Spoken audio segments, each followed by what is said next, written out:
Scottie Barnes returns to Raptors basketball wearing some shades. They get their second win in a row against Ant Edwards and the Timberwolves.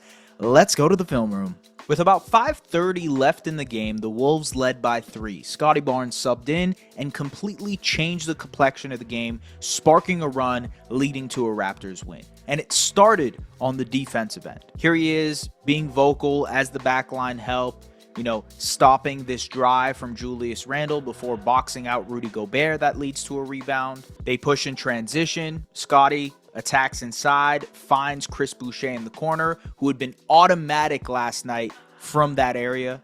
This is just really smart basketball from him, and it has gone viral, but here he is pointing out to the referee to give Rudy Gobert a 3-second call. It results in a turnover for the Wolves. Very next defensive possession, shot clock winding down. He recognizes that, so he wants to speed up the Wolves' offense. He traps Ant.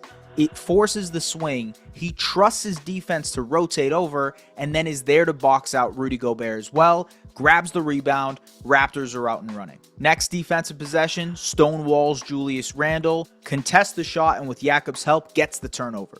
Comes down, pick and roll with Jakob, does a great job of spinning into this jump shot. Huge bucket from the Raptors All-Star. Another really great defensive possession from the Raptors collectively. Watch as Scottie stonewalls Randle, and then it forces a turnover, and he leaks out in transition, gets a dunk. Raptors are now up 6. So he has sparked this run, not by scoring, not by being the guy offensively, but by absolutely dominating on the defensive end. This is the nail in the coffin sequence from the Wolves last night, and it started with some recognition from Scottie Barnes. Wolves force the switch here. Scottie realizes this, helps Grady in the post. That immediately forces Randle to pick up his dribble, kicks it out. Great deflection by RJ Barrett, and Jalen McDaniels has to rush into a shot. Grady grabs the rebound, pushes it in transition, sees RJ, and the alley-oop. The massive play was as a result, and it kind of was the nail in the coffin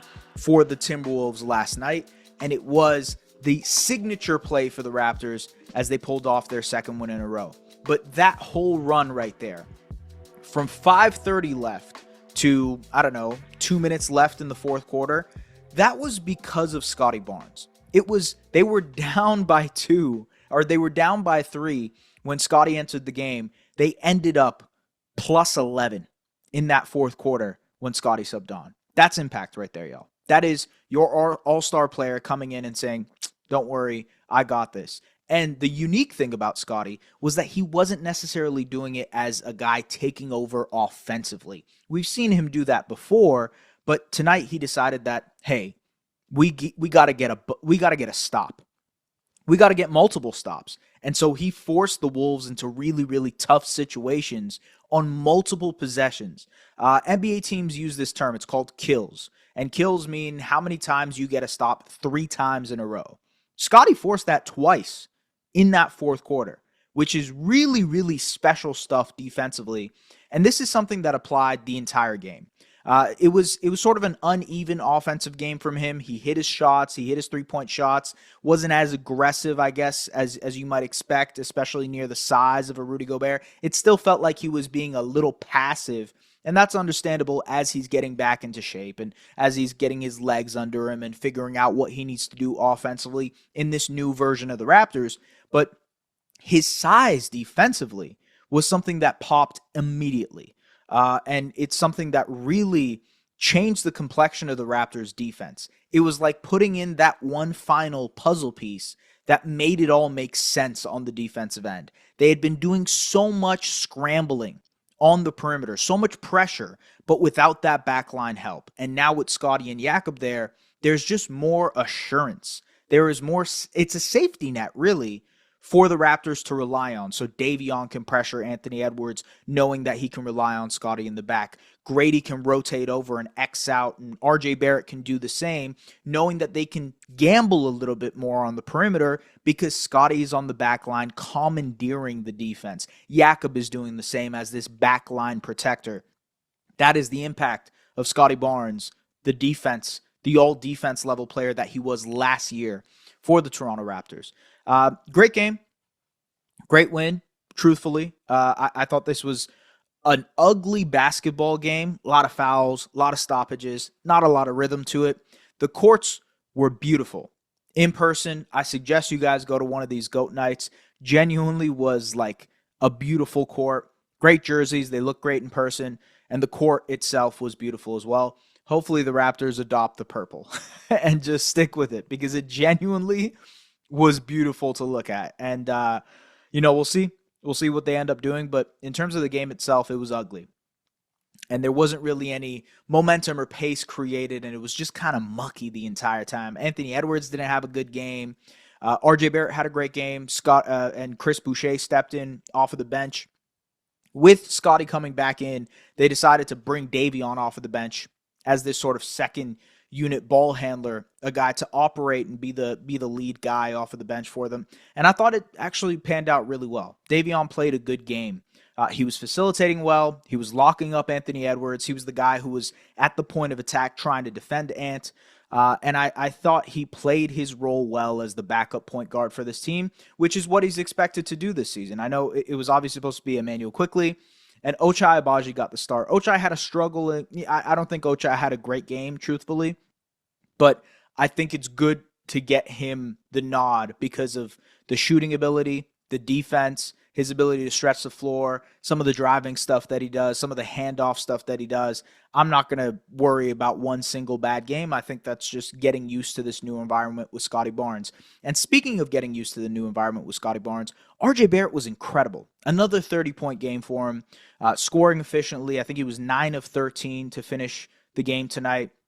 Just dominated in the paint against Rudy Gobert, which is incredible, y'all. Like I don't have much else to say about RJ Barrett, but how can you not marvel at how incredible he's been to start this season?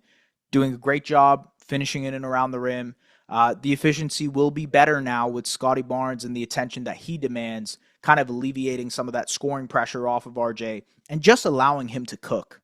I thought we noticed that very, very clearly tonight, where it was like, there's not that much of a pressure for RJ to play make. He can. We've seen him do it. But it opens up his ability to just have his eye on scoring the basketball and being a release valve for this Raptors offense. He was massive tonight in doing that. He had some big shots in the fourth quarter, too. He was the guy who took them home offensively, while Scotty was the guy commandeering on the defensive end. And that is a really, really nice tandem to consider moving forward for this Raptors team. I wanted to highlight a rookie, Jonathan Mogbo. I thought he was really, really impactful tonight defensively, winning extra possessions for the Raptors. So let's go to the film room for that too. 5 offensive rebounds for Jonathan Mogbo. I've talked about it in my video essays before, but most of them have to do with timing. It's about figuring out the angle of the rebound and knowing where the ball is going to fall in order to telegraph it, anticipate, and get a second chance opportunity. But I love his defensive activity too. Did a great job on Julius Randle tonight, especially in the second half. Just being a pest, being annoying.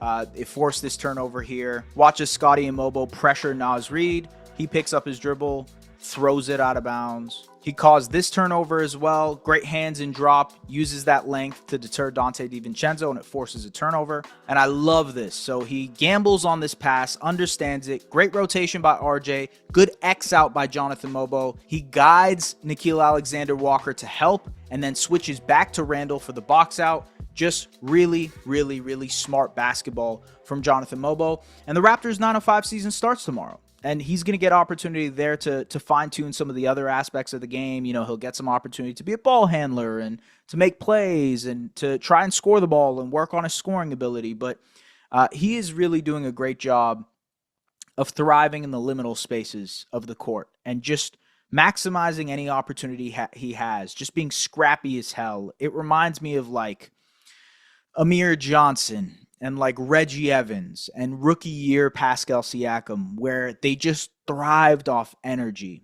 And it's extremely raw what you see from Jonathan Mogbo, but the energy he has is contagious. It spills over to the rest of the team. And when you think of the now new bench of the Toronto Raptors, with Davion Mitchell, with Chris Boucher, with Jonathan Mogbo, eventually with Jacoby Walter and Bruce Brown, I really do think this bench has a potential to just be like this feisty, dog-like defense. You think of Davion obviously at the point of attack, Mogbo scrambling and making plays with his length, Boucher constantly, being annoying as hell, especially on offensive rebounds. Jacoby Walter is great at pressuring the ball, and I think he has some potential to be a really good defender too. Bruce Brown, good team defender. And so, I see the potential for a really fun second unit. And I kind of see the potential of a better defensive team. They've struggled immensely on the defensive side of the ball, no question.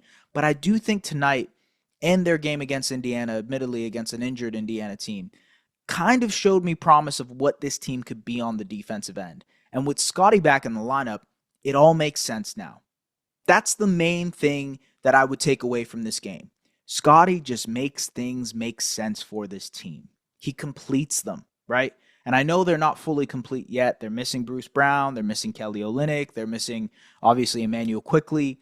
And it's crazy to consider that because I think I looked up and down this rotation tonight, and I'm like, man, most of these guys I feel like should play, should get opportunity. And that's why the Raptors 905 is important, because you get Jamal Shed opportunity, you get Jamison Battle opportunity, you get Jonathan Mogbo opportunity. And so these guys who might fall out of the rotation in a couple of weeks because of the returning players will have that opportunity with the 905 to stretch their legs, to get some much-needed reps and much-needed opportunity. And I think that's the exciting part about looking forward to the Raptors 905. That's just a side tangent. The game itself was awesome. And I hope that people understand, this team might be more feisty than we give it credit for. And I've talked about that before as well. This team might have a chance to be more competitive just because it's been in so many close games. They've been just there in so many moments. And the reason they weren't able to close out was because they were missing their all-star. And now they have their all-star back. And he's wearing goggles or glasses or whatever you want to call them. and honestly, it looks good right now, folks. So I'm curious to see how it all works out. It's still not a 100% process. I want to figure out how they're going to incorporate Grady Dick more into the offense, the tandem of Scottie Barnes and Jakob Poeltl in the pick and roll, and how that evolves and that develops. How much they're going to lean on RJ Barrett to be leading the second unit. I think that's a key thing that we see here, especially with his playmaking leap. They will rely and trust on RJ to be more of a playmaker. And so I'm curious. I'm more curious now, and I'm excited to see what they do next, because I do think they're pretty damn competitive, and they're going to make games really, really fun. Folks, subscribe, comment, do the things that you guys usually do to make sure this gets to other people. I appreciate y'all as always. I just came back from having a flat tire, and I was like, man, the one thing that's going to suck is I'm going to be late as hell doing this recap. But either way, appreciate you guys. I hope you guys enjoyed it, and we'll see you guys later. Take care.